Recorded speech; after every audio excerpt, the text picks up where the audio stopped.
What happens when the most powerful military machine on Earth suddenly runs out of options? Right now, across 3 continents, a war that everyone was told would stay contained is exploding into something no one predicted. Before we go further, if you want to understand what is really happening in the Middle East, hit that subscribe button right now. Tap like if you believe the truth matters more than the headlines, and share this with someone who still thinks this war is under control, because it is not. For months, the world was told this conflict was manageable. Officials in Washington kept repeating the same soft, reassuring words. Strikes were described as limited. Retaliation was called measured. Every escalation was quietly rebranded as a controlled response. But something changed almost overnight. Iran did something it had not done in this exact way before. It struck a military airbase inside Jordan, a country that has spent decades trying to stay out of the direct line of fire. According to Iranian statements, the target was a group of advanced fighter jets sitting on that base. And according to Tehran, several of them never took off again.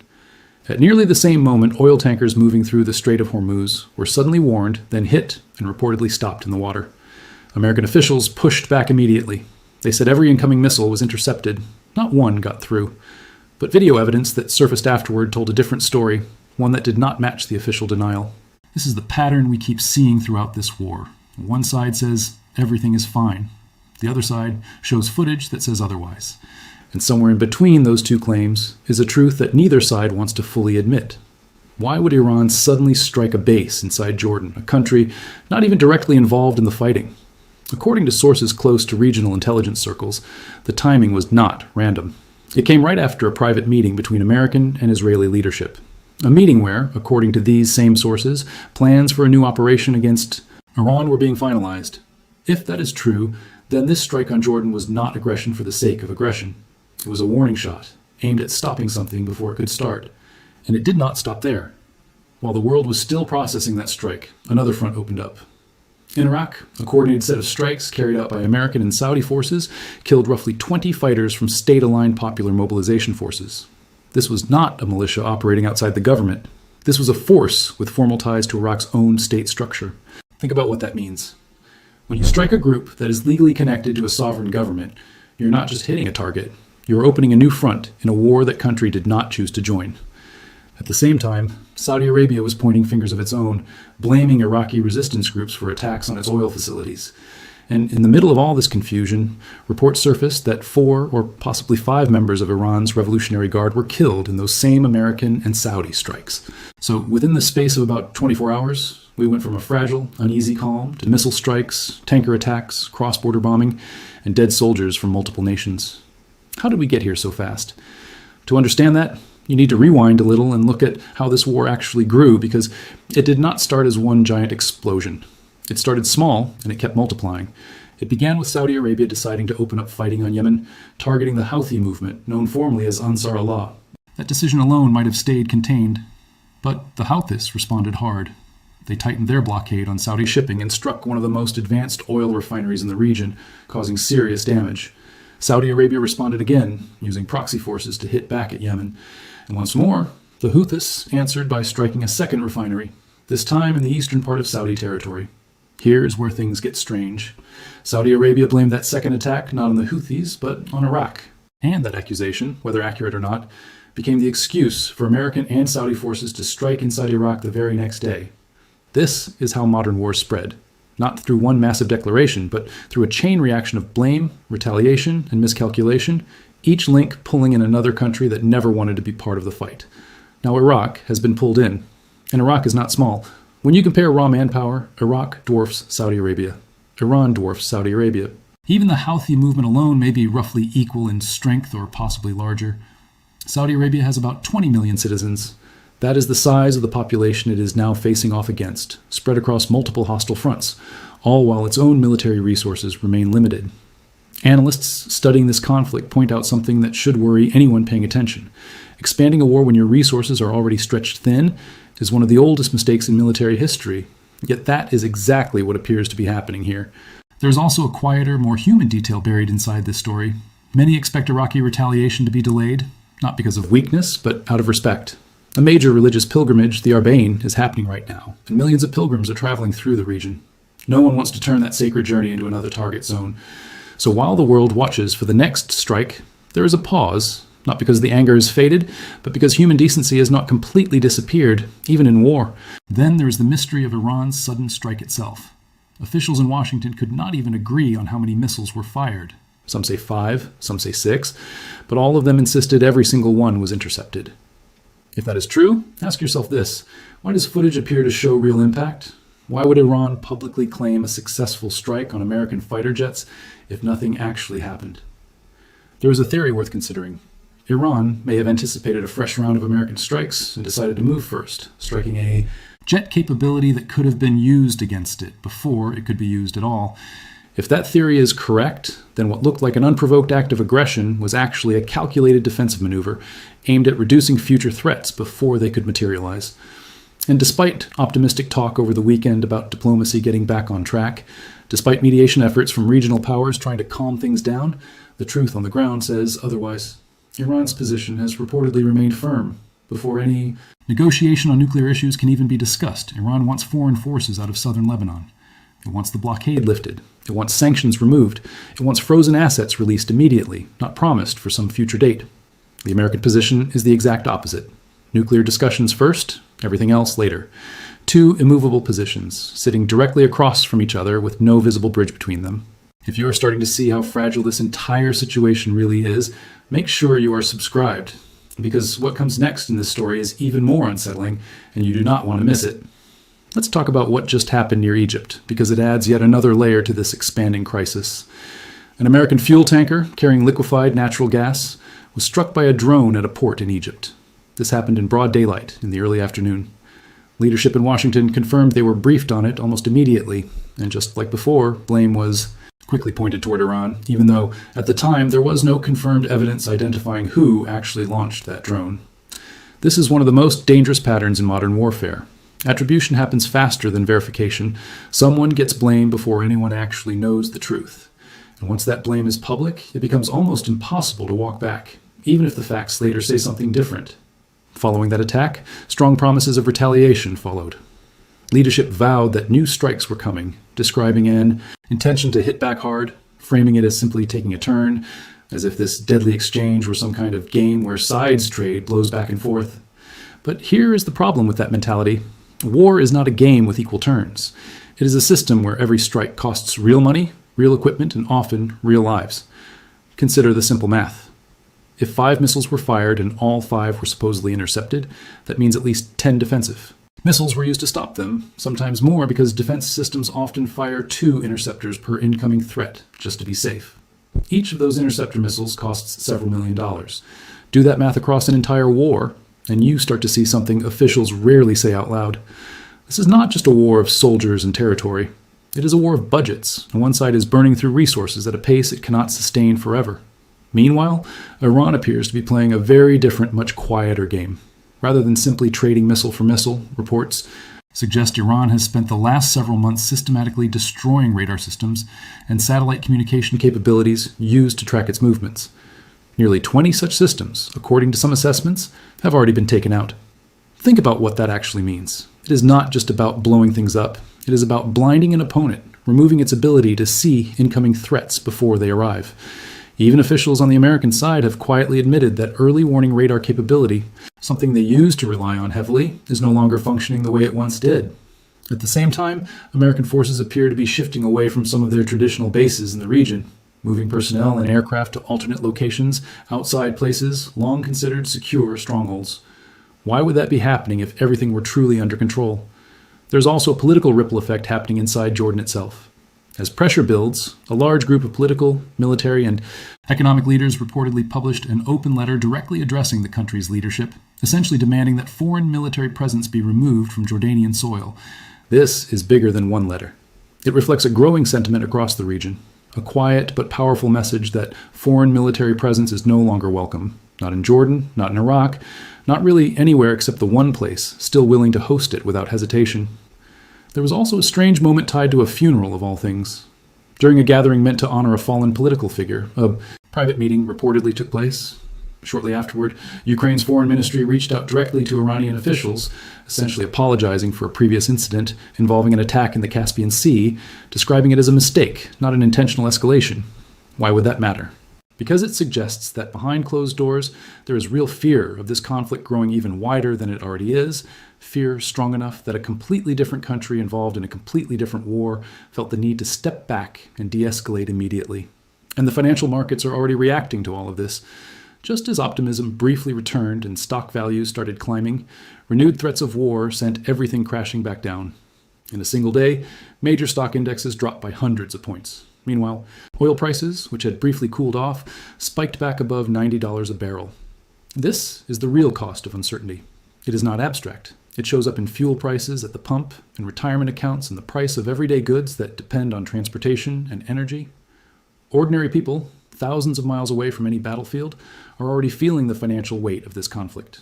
There's also growing talk about shipping fees near a critical waterway, used by countless vessels every single day. If armed groups begin charging tolls or restricting passage through these routes, global trade could face serious disruption almost overnight.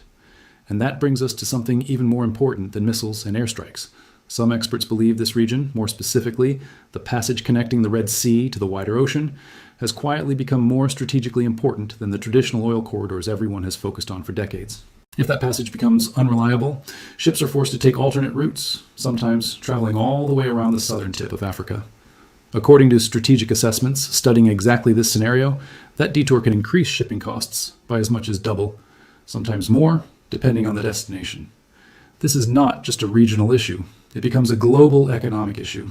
That is exactly why so many major military and commercial organizations, shipping regulators, insurance companies, humanitarian groups, and government defense agencies from multiple continents have all quietly agreed on one unsettling conclusion. The center of strategic competition is shifting away from older, traditional flashpoints toward this narrower, more fragile passage. And there's a much bigger picture hiding behind all of this chaos, something most people never even think about. For centuries, global trade has depended overwhelmingly on the ocean, on ships moving goods from one side of the world to another. But slowly, a new kind of infrastructure is being built, one based on massive overland railway and highway networks stretching across entire continents. If that shift continues, the nations controlling those land routes gain enormous power that does not depend on controlling the seas at all. This single shift could quietly redefine global trade for the next century, moving influence away from traditional naval powers and toward countries with strong internal transportation networks instead. And whether intentionally or not, every missile fired, every tanker stopped, every shipping lane disrupted in this current war is accelerating that exact transition. If this is starting to feel bigger than a simple regional conflict, that is because it is. Drop a comment right now with one word describing how this makes you feel, because I want to know if I'm the only one who finds this terrifying. Now let's talk about something even more revealing, something that exposes just how strained military resources have become on one side of this war. During earlier phases of this conflict, a large number of strikes were not carried out using the most advanced, most precise weapons available. Instead, many attacks relied on simpler guided bombs, essentially older explosives fitted with cheap guidance kits that allow them to glide toward a target instead of falling straight down. These weapons have a limited range, roughly 40 kilometers at best. That is a critical detail, because it explains something important. Most of these strikes have been happening near coastlines, not deep inside enemy territory. Not because that is strategically ideal, but because that is as far as these weapons can actually reach. Compare that to some of the long-range guided bombs used by opposing forces elsewhere in the world, weapons capable of traveling well over 100 miles with a much heavier payload. The difference in capability is massive, and it says something uncomfortable about the true state of military readiness on the American side of this conflict. There is also reportedly internal tension building at the highest levels of military leadership. Sources describe a growing disagreement between senior commanders overseeing regional operations and top military leadership responsible for global strategy. One side reportedly believes operations can continue indefinitely without serious consequences. The other side, responsible for maintaining readiness across every other region in the world, understands a harsh truth. Every missile fired here is a missile that will not be available if a completely different crisis erupts somewhere else on the planet. This is the quiet, unglamorous reality of modern warfare. You cannot fight forever without eventually running short on the tools required to keep fighting. And that shortage is becoming increasingly visible. According to intelligence estimates shared by knowledgeable sources, since this specific phase of the conflict escalated, Iran alone has reportedly launched somewhere around 9,000 missiles and drones toward opposing military assets. 9,000. Before this latest escalation began, many analysts confidently claimed Iran's stockpiles were nearly depleted after earlier rounds of intense fighting. Yet the numbers tell a different story, one of continued capability rather than exhaustion. Part of the explanation may lie in something surprisingly practical. Rather than only building brand new missiles from scratch, reports suggest Iran has been refurbishing older models, extending their usable life, and stretching existing resources much further than expected. There's also the issue of visibility. Iran's missile production and storage infrastructure is largely built underground, hidden from satellite surveillance and difficult to infiltrate with human intelligence. According to sources with intelligence community connections, even now, current estimates suggest around 60% of Iran's original missile stockpile remains operational and usable. If that estimate is accurate, it means the assumption that Iran was running out of firepower may have been dangerously wrong from the very beginning. And this underground infrastructure is not limited to missiles alone. Reports describe extensive systems involving drones, naval mines, and small attack vessels, all built and maintained largely out of sight, all supported by a domestic supply chain reportedly strong enough to continue production despite years of pressure and sanctions. This raises a deeply uncomfortable question for anyone hoping this war ends quickly. If one side can continue manufacturing weapons faster than they are being destroyed, how exactly does this conflict reach a natural conclusion? There is also serious concern about Israel's position throughout all of this. Reports indicate that Israeli air defense capacity has become significantly depleted after repeated waves of attacks. Even more concerning, damage has reportedly been done to critical refining infrastructure, responsible for producing diesel and aviation fuel, resources essential for both civilian life and continued military operations. If Iran were to launch a renewed, concentrated attack specifically targeting Israel, some analysts suggest there may be very limited capability left to stop it. And unlike previous rounds of damage, some of this destruction may not be quickly repairable. It could represent long-term lasting harm to critical infrastructure. This is exactly why, according to insider accounts, there has been a quiet effort to minimize public attention on Israel's direct involvement in recent strikes. Officials reportedly want to avoid drawing focus toward vulnerabilities that adversaries could exploit even further. But hiding vulnerability does not eliminate it. It only delays the moment when that vulnerability becomes impossible to ignore. At this point, ask yourself something honestly. If both major military powers involved in this conflict are quietly running low on defenses, resources, and sustainable options, what does that actually mean for how this war ends? Some analysts believe the most likely outcome is not victory for either side, but sheer economic exhaustion. Without stable access to the region's oil resources, particularly the specific type of heavy, sulfur-rich crude oil that only a handful of refineries around the world are actually built to process, fuel shortages will continue tightening across major economies in Asia, Europe, and beyond. This is not something that can simply be replaced with a different type of oil from somewhere else. The infrastructure needed to process that specific crude only exists in a few key regions, and every one of them is now affected in some way by this expanding conflict. Eventually, according to this theory, continuing the war becomes economically unsustainable long before it becomes militarily unwinnable. If that is true, then the real force ending this war might not be a peace treaty or a military defeat. It might simply be the moment when continuing to fight costs more than any government or economy can realistically absorb. There is something deeply human buried inside all of this analysis, something easy to lose amid statistics about missiles and stock markets. Real people are living inside this uncertainty right now. Families are watching oil prices climb and wondering if they can afford to heat their homes. Workers are watching stock markets swing wildly and worrying about their retirement savings. Entire communities near ports, refineries, and shipping lanes are living with the very real fear that their region could become the next unexpected target. This war is not happening in some distant, abstract space disconnected from ordinary life. It is already reaching into grocery store prices, fuel costs, and financial stability for millions of people who never asked to be part of any of this. And that is exactly why understanding what is really happening matters so much. Not to feel afraid, but to feel informed. Because informed people make better decisions, ask better questions, and refuse to accept simple explanations for deeply complicated problems. If you have made it this far, you clearly care about understanding the full picture, not just the headlines. Do me a favor and hit that like button right now, because it genuinely helps this kind of deeper analysis reach more people who need to see it. So where does all of this actually lead? There is a repeating pattern worth paying close attention to. Historically, whenever military pressure builds against certain factions in this region, there tends to be a sudden, unexpected announcement of progress toward peace. Confident claims emerge that negotiations are close, that the other side is exhausted and ready to talk, that resolution is just around the corner, and then, almost predictably, fighting resumes anyway. Some analysts strongly suspect the same pattern will repeat here. Optimistic statements may return, talk of imminent negotiations may resurface, but underneath that surface-level optimism, the fundamental disagreements, foreign troop withdrawal, lifted sanctions, unfrozen assets versus nuclear program restrictions, remain completely unresolved. There's also a harder truth worth confronting honestly. The longer this war continues, the more fronts that open up around it, the fewer realistic paths toward de-escalation actually remain. Every additional strike, every additional country pulled into the fighting, makes stepping back politically and strategically more difficult. From a purely strategic standpoint, continued conflict and instability can sometimes serve certain interests better than peace ever could. That is an uncomfortable thought, but it is one worth sitting with honestly, rather than dismissing outright. But here's the critical piece so many people overlook.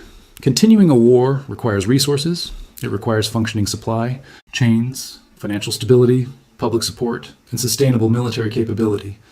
And every piece of evidence we have examined throughout this story points towards serious strain across nearly all of those categories, on one side in particular. Military history has shown again and again that raw power alone cannot compensate for exhausted logistics. You can have the most advanced weapons in the world, but if you cannot sustain their use, replace what is destroyed, and support ongoing operations, that advanced technology eventually stops mattering. There is a particularly striking historical comparison worth mentioning here. Decades ago, an American aircraft carrier sailed directly through the same strategic waterway now considered too dangerous to approach, docking safely without hesitation. Today, that same level of confidence simply does not exist. Major naval assets are being kept at a cautious distance, a quiet but powerful signal of how dramatically the balance of deterrence has shifted. At the same time, active duty ground force numbers remain far smaller than historical wartime deployments from previous major conflicts in the same region, raising serious questions about whether large-scale ground operations are even realistically possible anymore. When you combine limited ground forces, strained naval confidence, and stretched precision weapon stockpiles, you start to see a military structure that was designed for a different era, now facing a completely different kind of prolonged, multi-front conflict it may not be fully equipped to sustain. And here's perhaps the most important realization buried inside this entire story. For decades, global military dominance rested on the assumption that no other force could seriously challenge it. That assumption is now being tested in real time, not through some dramatic single battle, but through a slow, grinding war of attrition across multiple fronts simultaneously. Every stalled negotiation, every unexpected strike, every strained supply line chips away at that old assumption a little more. This raises a haunting question worth sitting with. If the most powerful military infrastructure in modern history is struggling to sustain a war against opponents once considered far weaker, what does that reveal about the true balance of global power today? Maybe raw strength was never really about the size of an arsenal. Maybe it was always about endurance, about who can keep going the longest when the fighting gets hard, expensive, and exhausting. Right now, based on nearly every piece of evidence coming out of this rapidly escalating war, one side appears to be running out of that endurance far faster than anyone in power ever expected. And that single shift, quiet, unglamorous, buried inside spreadsheets of missile costs and fuel shortages, may end up mattering more than any single battlefield victory or defeat. Wars are rarely won by the side with the loudest threats. They are decided, slowly and painfully, by the side that can keep functioning long after the other side runs out of options. If this conflict continues on its current path, the real turning point may not come from a dramatic military breakthrough at all. It may come quietly, in a boardroom, in a budget review, in a moment when someone finally admits there simply is not enough left to keep going. And when that moment arrives, the entire balance of power in this region, and possibly far beyond it, could shift in ways the world is not yet prepared to understand. If this breakdown helped you finally understand what is really happening in this rapidly spreading conflict, make sure you are subscribed, because this story is nowhere near finished, and when the next major shift happens, you will want to be here to understand exactly what it means.